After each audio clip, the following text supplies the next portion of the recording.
Bien le bonsoir. Dans l'actualité, les accusations de l'ancien garde des Sceaux, Cheikh Tidiane Sy, qui déclare que l'emprisonnement de son fils dans l'affaire Sudatel est le résultat d'une machination d'esprit revanchard, selon ses termes. Il incrimine l'ancien procureur Ousmane Diagne et le ministre de la Bonne Gouvernance Abdoulatif Coulibaly. Les étudiants de l'université Gaston Berger de Saint-Louis perturbent la journée mondiale de l'environnement.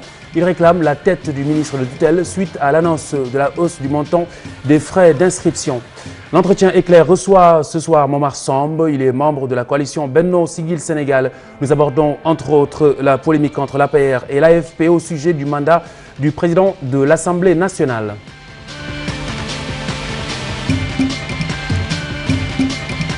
L'ancien procureur de la République Ousmane Diagne et le ministre chargé de la bonne gouvernance ont ourdi une machination qui a conduit Thierno Ousmane Sy en prison.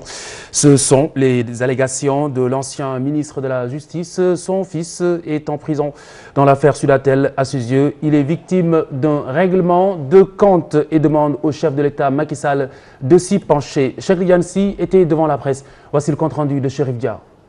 Quand Cheikh Tidiane Sy parle de l'affaire Sudatel qui a valu à son fils Thierno Ousmane Sy un mandat de dépôt, c'est pour dénoncer un complot. Monsieur le Président Macky Sall, saviez-vous que sous mon magistère, l'ancien procureur de la République, M. Ousmane Diagne, informé de mon intention de le faire remplacer, s'était lancé dans un combat féroce contre ma personne, parfois même au détriment de la bonne marche de la justice. Comme il l'a lui-même déclaré, il a usé et abusé de son droit de dire non, oubliant de préciser que c'était parfois au détriment du droit. Ayant échoué dans son entreprise contre ma personne, il a usé de son pouvoir pour accabler mon fils Thierno Ousmane Sy. L'ancien ministre de la Justice accuse également l'actuel ministre en charge de la promotion de la bonne gouvernance dont il réclame la démission. Abdoulatif Coulibaly est pour le moins un homme déjà condamné par une juridiction sénégalaise. Reconnaissez que ce fait, à lui seul, a quand même une incidence sur le fonctionnement des pouvoirs publics, surtout quand on est en charge de la bonne gouvernance. Que Latif Coulibaly, ministre de la bonne gouvernance, a fait nommer le magistrat Cheikh Dieng en qualité de directeur de cabinet, alors que c'est ce dernier qui a mené les enquêtes et auditions de Thierno Ousmane Sy.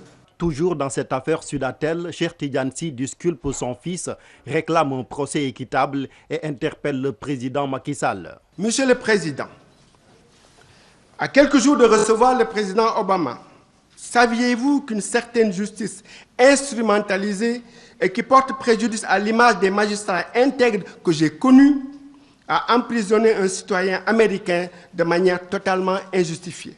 Je vous livre la liste des différentes violations dont a été victime Thierno Ousmane Sy, lesquelles violations auraient eu pour conséquence un classement du dossier dans tout état de droit qui se respecte. Le droit à un procès équitable, dans des délais raisonnables, dans le cadre de l'attribution de la 3e licence de téléphonie mobile, ainsi que pour tous les actes accomplis en sa qualité de conseiller spécial du président de la République, Thierno Ousmane Sy a toujours agi au nom et pour le compte du président de la République. Il n'était qu'un collaborateur du président de la République et son mandataire. Thierno Ousmane Sy, un détenu politique selon son père, l'ancien conseiller antique du président Abdoulaye Wade, est en prison depuis le 27 février dernier.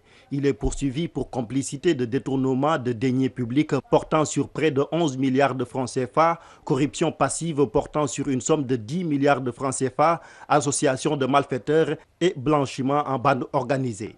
Par ailleurs, Cheikh Tidiane Sy, toujours lors de cette conférence de presse, indexe d'autres hautes personnalités de l'État, ou plutôt du régime actuel, dont il ne relève pas les identités. À propos du milliardaire Keba Kand, il déclare que celui-ci a bénéficié de leur soutien pour échapper à la justice sénégalaise. Il demande à l'État, au chef de l'État Macky Sall, de produire un mandat d'arrêt international et de se pencher sur la question. Monsieur le Président, saviez-vous que M.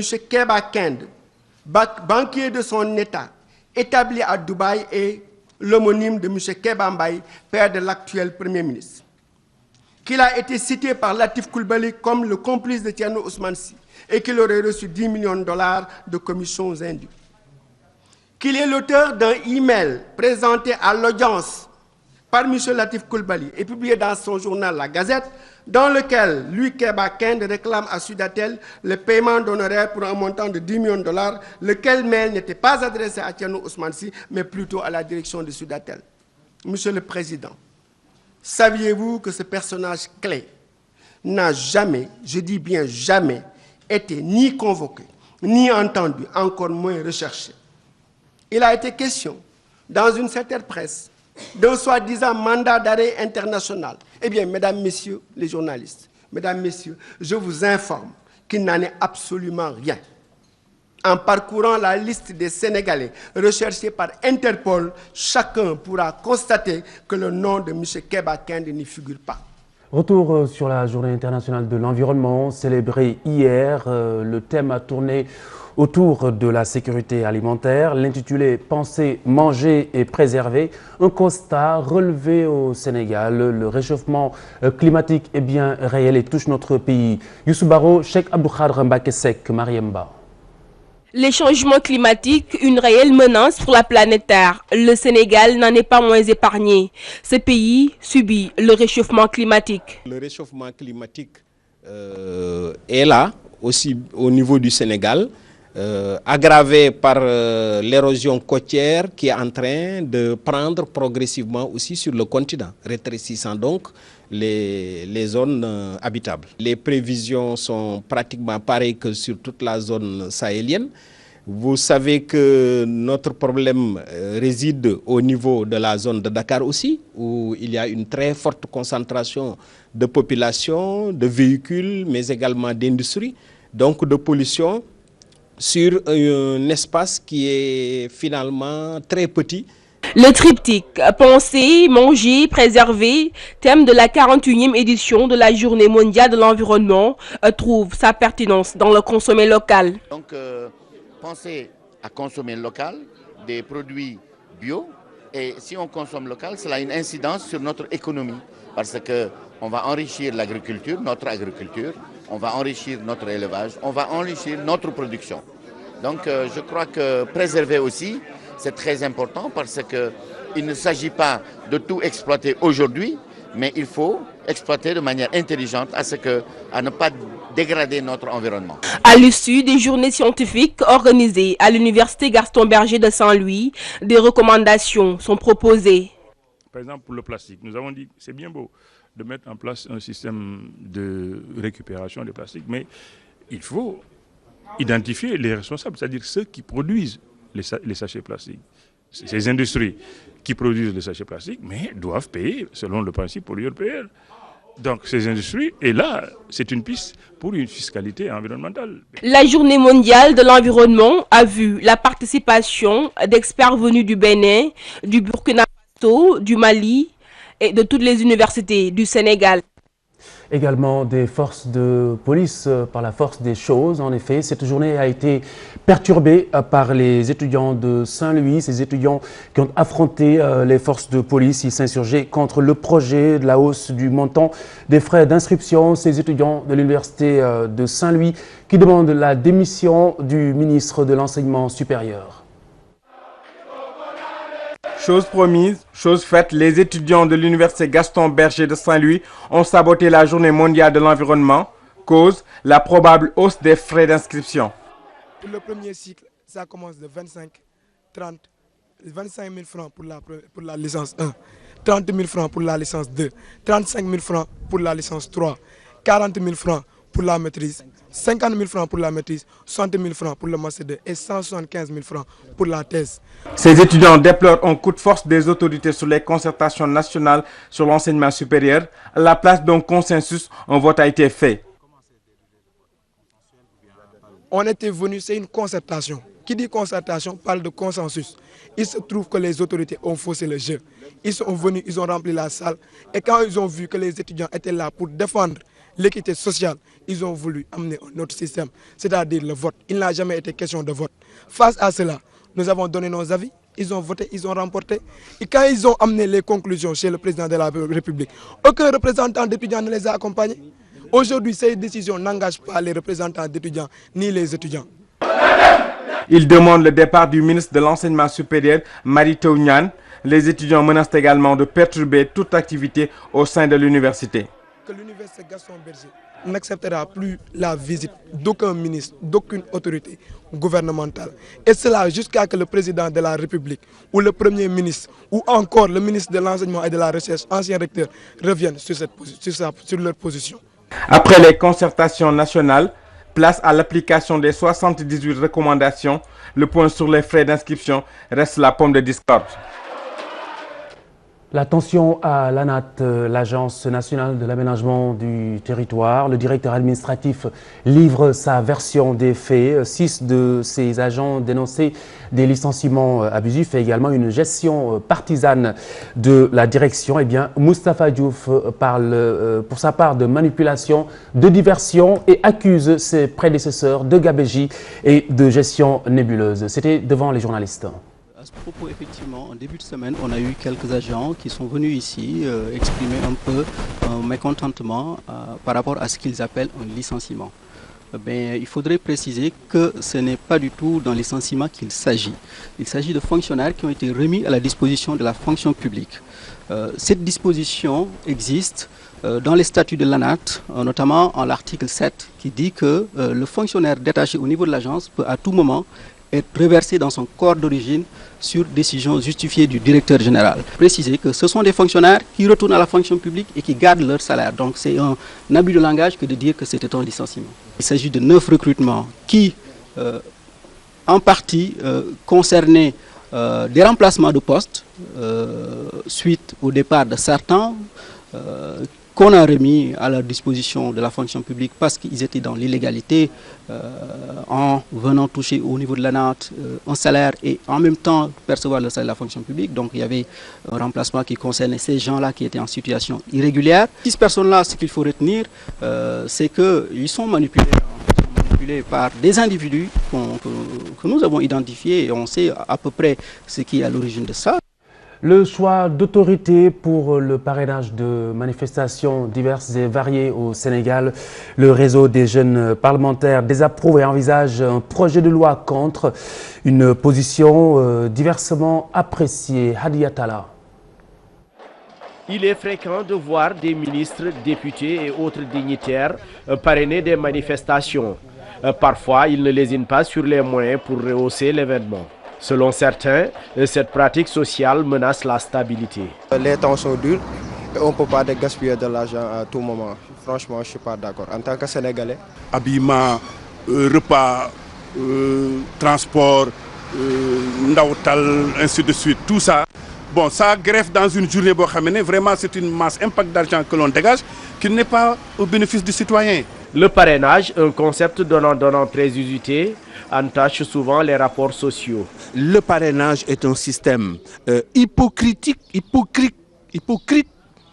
qui utilise le respect apparent que l'on a pour une personne. Celui qui parraine et celui qui se fait parrainer sont sans doute dans un jeu pervers dont la société paye au comptant les frasques selon les occasions. D'autres cependant soutiennent que le parrainage est une trouvaille qui contribue à consolider les relations. C'est les politiciens même qui viennent vers ces populations-là pour aujourd'hui leur demander leur voix pour être députés.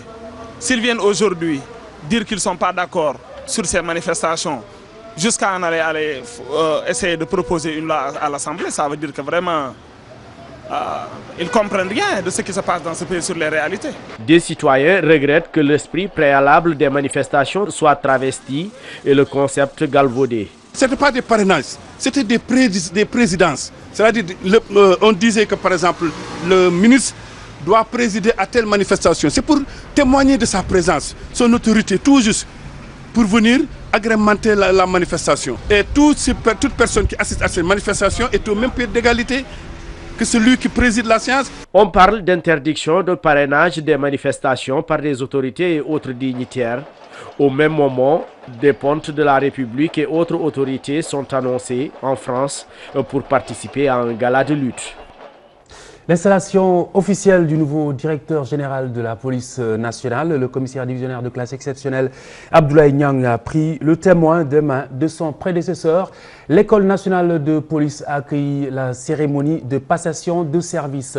C'était sous les yeux d'Alioune Diagne de Dissa Préra.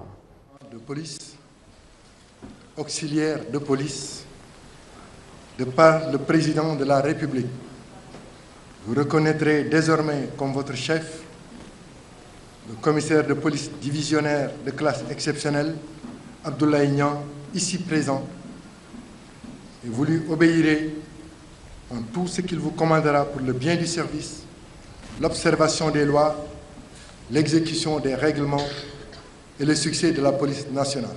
Ainsi, le nouveau directeur général de la police nationale est installé à son fauteuil. Abdoulaye Niang, commissaire divisionnaire de classe exceptionnelle, étale sa feuille de route. Conformément à la vision et aux instructions des autorités supérieures, des actions hardies seront menées pour optimiser la satisfaction des besoins sécuritaires des populations. Ces actions se traduiront par une densification du maillage sécuritaire, par un accroissement des capacités opérationnelles de nos différentes unités et par une montée en puissance des effectifs. Le tout sera sous-tendu par la mise en œuvre d'une stratégie à travers des plans d'action applicables de façon séquentielle. Le ministre de l'Intérieur est revenu sur les motifs du choix de l'homme. Il appelle le nouveau patron de la police à la consolidation des acquis et à innover dans son style de management. Le choix de Monsieur le Président de la République, porté sur le commissaire divisionnaire de classe exceptionnelle Abdoulaye Niang, n'est point le fruit du hasard. Il est fondé sur des références professionnelles élogieuses et sur des qualités humaines et morale de grande valeur. Il devra s'inscrire à la fois dans une dynamique de consolidation des acquis, mais également dans une logique d'innovation tant au niveau managérial qu'opérationnel. Concrètement, il s'agit pour la police d'avoir un véritable plan stratégique avec une dimension prospective affirmée, de définir ses objectifs de façon modulée, par conséquent ses missions, et en privilégiant à tous les niveaux une gestion axée sur les résultats. Après 34 années passées dans les services de police, le commissaire divisionnaire de classe exceptionnelle Kodemeng est promu inspecteur général de la police. Désormais, Abdoulaye Niang préside aux destinées de l'institution. Abdoulaye Niang, connu auparavant pour avoir été l'un des as de la lutte contre la drogue, mais également d'autres produits psychotropes. Exportation de cuir et peau, la direction de l'élevage et des produits animaux et des productions animales envisage la révision de la réglementation. Un comité technique est mis sur pied pour justement ce faire. Ce toilettage fait craindre en revanche une hausse des taxes. Diafaraba Aminasow. La filière cuirs et peaux, un secteur qui rapporte beaucoup à l'économie sénégalaise. Chaque année, ce sont des tonnes qui sont transportées et vendues en Asie, en Amérique latine et en Europe. Les cuirs et peaux, ce sont les seuls produits aujourd'hui en matière d'élevage qui sont exportés, donc qui créent une rentrée de devises. Aujourd'hui, on tourne autour de 5000 tonnes et je crois que ça va quand même augmenter. Les textes qui régissent cette filière datent de 1969, une nécessité pour les acteurs de l'élevage de revoir le cadre institutionnel et juridique qui réglemente la filière cuirs et peaux. Et aujourd'hui, on ne peut plus parler d'industrie sans parler d'environnement. Ne serait-ce que pour cette question, il était important que nous retrouvons ensemble pour discuter de cette affaire-là. En plus de cela, ce que nous voulons, c'est qu'il y ait de moins en moins de cuir brut exporté, qu'on ait plus de cuir travail ici, donc des produits manufacturés qui sortent. Ce qui veut dire que ça va créer de l'emploi, Ça va également créer de la valeur ajoutée. Pour le directeur de l'élevage, la mise en application de ces nouveaux textes sera un plus pour l'économie sénégalaise. On va vendre mieux. Déjà, en vendant des produits pour l'essentiel, on se trouve vers 20 milliards. Si on fait des produits manufacturés, ça va se vendre mieux. Ce qui veut dire que cette rentrée de devises va augmenter. Un comité technique est mis en place pour procéder à la revue des textes relatifs à la filière cuirs et peaux. Mais déjà, certains acteurs craignent une taxe supplémentaire sur les exportations. Corridor Dakar-Bamako, l'Observatoire des pratiques anormales publie son 22e rapport, l'OPA, qui note une nette baisse des pratiques, les pratiques longtemps dénoncées sur ce trajet des prélèvements illicites, pots de vin, entre autres. Mardieng, Daniel Diouf. L'Observatoire des pratiques anormales sur les axes routiers est une initiative de l'UEMOA consécutive à une décision de la CEDEAO. Son but, instaurer la gouvernance routière en Afrique de l'Ouest. Les résultats obtenus depuis 2009 honorent les observateurs de l'Alliance bordelaise Sénégal. Nous avons enregistré des résultats encourageants, surtout pour le temps perdu. Par rapport, on prend les 100 km donc en moyenne. Et au niveau des prélèvements illicites, nous avons enregistré une légère hausse par rapport au troisième trimestre. Mais dans la globalité, c'est des résultats encourageants. Pour aussi le nombre de postes de contrôle, on est quasiment maintenant à 2 postes de contrôle sur le corridor. Là aussi, c'est à féliciter. Parmi les indicateurs de bonne gouvernance routière, le niveau de pratique des prélèvements illicites. S'ils ne sont pas contenus, ils peuvent inévitablement affecter un pan de l'économie nationale. Les prélèvements illicites impactent négativement l'économie du Sénégal. Pourquoi? Parce que le coût, le surcoût, pour ne pas dire même prélèvement, le surcoût de ces transports vont impacter sur le prix des marchandises. Donc les commerçants vont le ressentir. Et pour le port de Dakar, si notre corridor est très tracassé, les acteurs du transport vont quitter le corridor Dakar pour aller passer, parce que les Maliens peuvent aller directement vers le port d'Abidjan pour faire leur corridor. Et là, ça va déstabiliser en quelque sorte l'économie du Sénégal. Les prélèvements illicites par voyage sur le corridor Dakar-Bamako ont enregistré une baisse importante durant la période couverte par l'enquête, c'est-à-dire le 4e trimestre de 2012. L'année dernière, on était à 4500 environ francs par 100 km parcourus. Et là, cette année, on est en moyenne 2022 francs CFA les 100 km parcourus. Donc, on a réduit les prélèvements illicites de moitié grâce maintenant à une forte collaboration dynamique des corps habillés. Selon le rapport de l'Observatoire des pratiques anormales, le Togo est le premier pays en matière de gouvernance routière. Il est suivi du Ghana, puis du Sénégal. L'organisme de coordination des activités de vacances entend cultiver la bonne gouvernance autour de ces activités. L'ONCAV, qui a réuni des autorités de l'État et des membres de la société civile. La rencontre a eu lieu à Sali. Alioune Diagne dans le compte rendu. La bonne gouvernance n'est pas seulement l'apanage des pouvoirs publics, c'est ce qu'a compris l'ONCAV, qui compte s'approprier le concept. Ce séminaire atelier est le premier acte posé pour s'imprégner de la bonne gouvernance en vue de le vulgariser auprès des citoyens. Nous sommes une association nationale reconnue d'utilité publique. Tout ce qui concerne le bien-être des populations, le développement du pays, c'est ça notre credo. De notre point de vue, la bonne gouvernance, elle doit être toujours liée à la vie d'une nation, à la vie des individus. Nous avons pensé que, puisque la bonne gouvernance, c'est le bien-être de la population, ça participe au développement du Sénégal, il faudrait qu'on s'approprie de cette bonne gouvernance. La rencontre s'est tenue sous la présence du ministre chargé de la promotion de la bonne gouvernance et du secrétaire général du gouvernement. Les autorités ont apprécié l'initiative et comptent faire de l'ONCAV un partenaire à la base.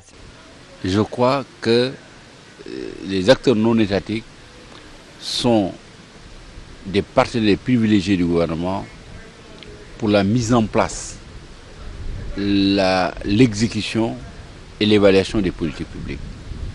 Vous savez, l'ONCAV, qui est l'organisation nationale chargée des activités de Nawetan, pour nous est un acteur principal dans la communauté des organisations non gouvernementales. L'ONCAV est un partenaire privilégié pour nous dans le cadre de la politique d'appropriation de la bonne gouvernance par les citoyens sénégalais. Pour les membres de la société civile, même si des actes sont posés pour une gestion transparente, un renforcement des mécanismes de contrôle est nécessaire. Ces mécanismes ne souffrent pas de contraintes majeures, c'est juste une volonté politique. Nous osons interpeller le gouvernement à ce qu'il y ait plus de volonté politique, mais c'est déjà affiché par le gouvernement du président Macky Sall. Il l'a fait dans sa déclaration de prestation de serment. Il a réaffirmé de mettre son gouvernement sous le socle de la gouvernance vertueuse. Et nous lui interpellons également à mettre très rapidement sur pied l'OFNAC, l'Office national contre la fraude et la corruption, qui a été voté depuis quelques mois. Et nous attendons à ce que cette institution-là, de lutte contre la corruption, puisse être mise en place. Comme la Cour de répression a été réactivée, il est également nécessaire de mettre en place cet Office national contre la fraude et la corruption. Ce séminaire a été l'occasion pour les différents participants de discuter sur un partenariat entre l'État et les acteurs non étatiques. Les membres du Forum civil invitent aussi les populations à un contrôle citoyen sur la gestion des deniers publics. Plus de 700 milliards de francs CFA, c'est le montant des recettes du bureau de poste de Boki-Diawé. Boki-Diawé, cette localité située à Matam, le chiffre réalisé en 2012 grâce aux émigrés. Ce gros village du département de Matam demande aujourd'hui le statut de commune. Hamadi Biagui, Ibrahim Kamara, reportage. Nous voici à 650 km de Dakar, sur la route nationale numéro 2, à moins de 47 km de Ourossogui. La grande bourgade appelée Boki-Diawé abrite le chef-lieu de la communauté rurale. Elle regroupe 38 villages. Malgré l'urbanisation galopante de Boki-Diawé, il tarde toujours à être érigé en commune. Aujourd'hui même au niveau de la communalisation, tout le monde est du même avis que pendant 37 ans de communauté rurale, après même avoir passé par une communauté rurale test de 1972 jusqu'à aujourd'hui, le village en tant que tel n'a pas bénéficié de l'statut de communauté rurale. Maintenant, pour avoir beaucoup, il faut passer par la commune. Avec le 21e siècle, les gens sont du même avis qu'on doit passer à la communalisation, mais ils ont peur. Et d'autres, politiquement, n'en veulent pas parce que leur électorat se trouve en dehors du village même de Boki-Diawé. À l'instar d'autres localités de la région de Matam, Boki-Diawé connaît un fort taux d'émigrés établis au Congo, en France ou aux États-Unis. La poste du village a fait des recettes d'un peu moins d'1 milliard de francs CFA en 2012. Le service de la poste de Boki-Diawé a enregistré en 2012 une somme de 730 millions CFA, répartie en dépenses et recettes. Ceci est naturellement dû à l'émigration, malgré la forte concurrence avec les autres services de transfert d'argent. La société d'intensification de la production agricole du village s'active sur 35 hectares. Des moyens de conservation de la production font défaut. On a des problèmes de conservation. Si on avait une bonne conversation, ça allait bien parce que la saison cesse. Vous connaissez qu'il y a trop de chaleur. Avec cette chaleur-là, on ne peut pas cultiver certaines choses, c'est-à-dire que la tomate, ça pourrit rapidement. Même la pastèque que nous cultivons ici, avec la chaleur, ça commence à pourrir. Constituant un trait d'union entre le Nguénar et le Bosseya d'une part, le Djeri et le Dandemayo d'autre part, Boki-Diawé est un village où cohabitent Pulaar et Soninké. Boki-Diawé grandit vers les villages environnants.